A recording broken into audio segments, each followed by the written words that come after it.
pengiriman. Target saya kemarin itu bisa sampai mungkin 5.000 sehari atau sampai 7.000 per hari, karena ada 150 markasnya. Kita ternyata bukan persoalan penyuntiknya lagi yang masalah, orang yang mau disuntik. Saya sudah menasih Pak Kapolda dikirim juga ke sini. Beliau itu termasuk dari Sulawesi Utara yang aktif dan agak sukses vaksinasinya di Sulawesi Selatan.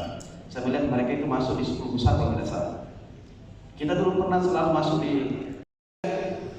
Saya waktu di mana di Wajo, saya sudah cerita sama Sekap, sama Pak Menteri dan sebagainya, sudah jelaskan. Untungnya saya kita tidak sama dalam satu forum dengan Bapak Presiden. Saya sampaikan di sini Pak, ikan khasnya itu makanan khasnya ikannya ikan sidap, ikan makanan raja-raja. Begitu sampai di sana, enak ya, enak sekali pokoknya ini. Dan saya selalu cari kalau ada Pak Bupati, selalu saya cari makan ikan sidap mana. Iya, sampai dan saya Pak Sekap, hati-hati Pak PLT Group. Kenapa?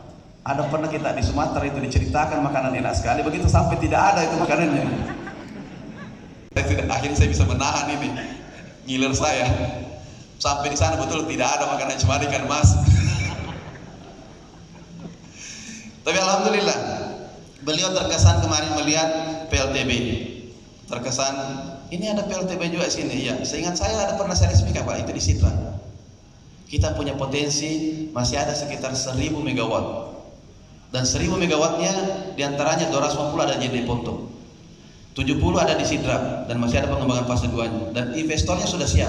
Mari datang ke kami ketemu, kami bicara dengan inspektornya, sudah siap Pak, sudah siap, 70 megawatt mau dibangun. Cuma saat bilang apa Bapak tunggu? Bilang kami mau nunggu lampu hijaunya dari PLN. Begitu PLN bilang bangun, kami langsung bangun. Dan mereka mengurus kiri kanan, tinggal lampu hijau dari PLN, karena fase 2-nya 70 megawatt. Ternyata di Selayar juga Pak Bupati, di sana juga ada potensi untuk PLTB, bisa sampai 1.000 megawatt betul. Terus Kak dibawa kemana listriknya? Nanti kami tanya mau investasi dan tarik kabel ke darat. Kami hormati, selanjutnya kita dengarkan paparan oleh Kepala Perwakilan Bank Indonesia Provinsi Sulawesi Selatan. Kepada Bapak Kausa Iman Karana kami persilahkan dengan hormat.